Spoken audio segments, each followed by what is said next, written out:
My father stood up at my wedding reception, tapped his champagne glass, and announced to 300 guests that I was cut off. No inheritance. No trust fund.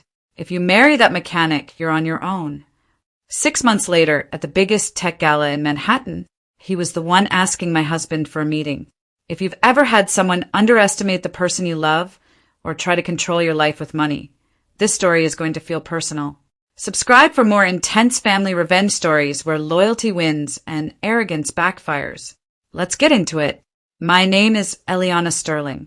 I'm 29 years old, and 6 months ago, my father disowned me over a man he thought was beneath us.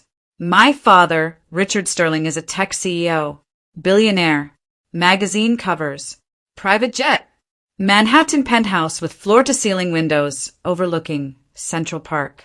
I grew up in rooms where deals were made over $2,000 bottles of wine.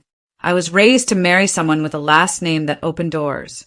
Instead, I fell in love with a mechanic from Brooklyn. Daniel Rivera worked at a small auto shop near my office. The first time we spoke, I was furious. My car had broken down. I was late for a board charity luncheon. My phone battery was dying. He looked under the hood, wiped grease on a rag, and said calmly, "You're not stranded. You're just stressed." I almost snapped at him. Instead, I laughed. No one talked to me like that. Not intimidated. Not impressed. Just human. He didn't care who my father was. He didn't Google me. He didn't ask about money. He asked about my favorite coffee. And for the first time in my life, I wasn't Sterling's daughter. I was just Eliana. When I told my father about Daniel, he didn't yell at first. He smiled that tight corporate smile. This is a phase. When months passed and Daniel was still around, the tone changed. He's using you. He wants access. He'll embarrass you. My father had built his life on control. Every acquisition strategic. Every relationship transactional. Love didn't fit his spreadsheets. When Daniel proposed, I said yes without hesitation. When I told my father, he stared at me like I'd announced a crime. "If you marry him," he said quietly, "you marry down." I replied, "Maybe I just chose differently. The wedding was extravagant because I paid for it. Not him." I refused his money the moment he started attaching conditions. The ballroom glowed with chandeliers, white orchids, a string quartet, 300 guests. Daniel looked at me like I was the only person in the room. That's when my father stood up, glass tapping, smile frozen. I'd like to say a few words. My stomach tightened. He spoke about legacy, standards, expectations. Then he looked at Daniel. "I cannot support this union. From this day forward, Eliana Sterling is no longer affiliated with Sterling Technologies. No inheritance. No trust fund." A ripple spread through the room. "And as for you," he said directly to Daniel, "I hope you enjoy the lifestyle while it lasts." Daniel didn't flinch. He squeezed my hand. I felt heat rise to my face, but I didn't cry. I leaned into the microphone. I'd rather build something real than inherit something conditional. The room went silent. We walked out together. No dramatic exit, just quiet dignity. The first month was humbling. I moved from a penthouse to Daniel's brownstone apartment in Brooklyn. No skyline views. No private elevators. Just street noise. Laughter. Real neighbors. And I breathed easier there. We cooked together. We budgeted. I learned what groceries actually cost. It was uncomfortable, but it was honest. Daniel kept working at the shop. Or so my father thought. The truth about Daniel. Here's what my father never bothered to ask. Daniel owned the shop, and two others. He had invested early in a green automotive tech startup. He didn't flaunt it.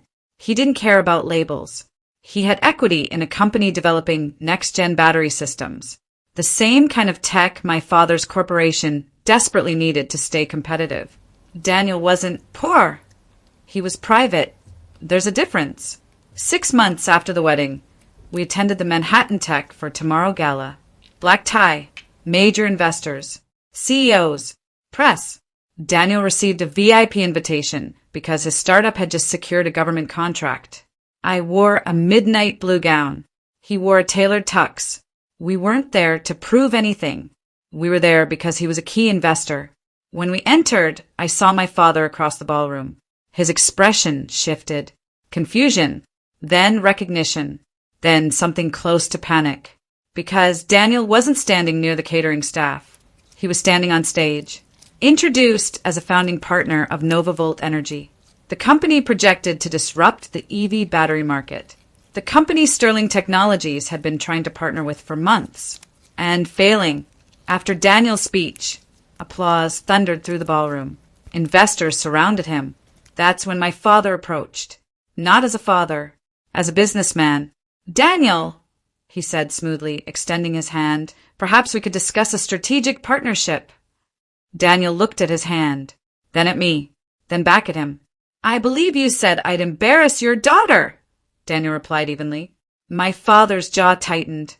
That was emotional. "And you disowned her publicly." Silence.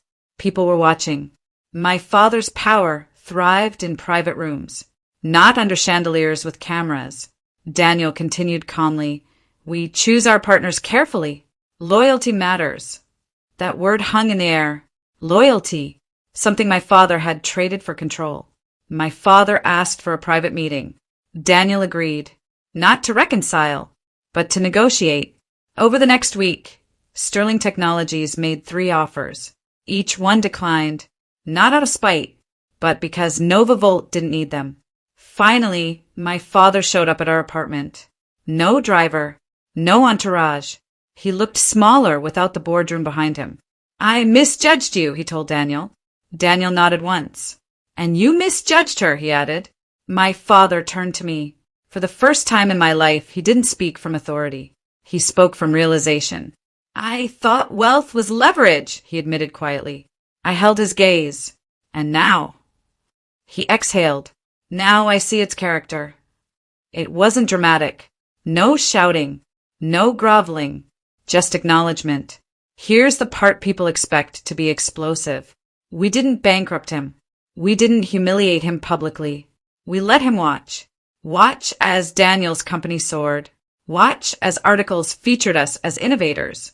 Watch as I built my own nonprofit foundation without his money. The greatest revenge wasn't revenge. It was independence. It was showing him that the life he threatened to take away was never his to control. He cut me off thinking I'd crawl back. Instead, he knocked on our door asking for collaboration. And we chose whether to answer. That's power. Money can build empires, but it can't manufacture respect. My father thought inheritance was control. What he learned is that love doesn't negotiate under threat. And sometimes the person you dismiss as trash is the one holding the future you desperately need. If this story gave you chills, hit like and tell me in the comments. Would you have taken the deal? And subscribe for more powerful revenge stories, where loyalty beats ego and true wealth reveals itself at exactly the right moment.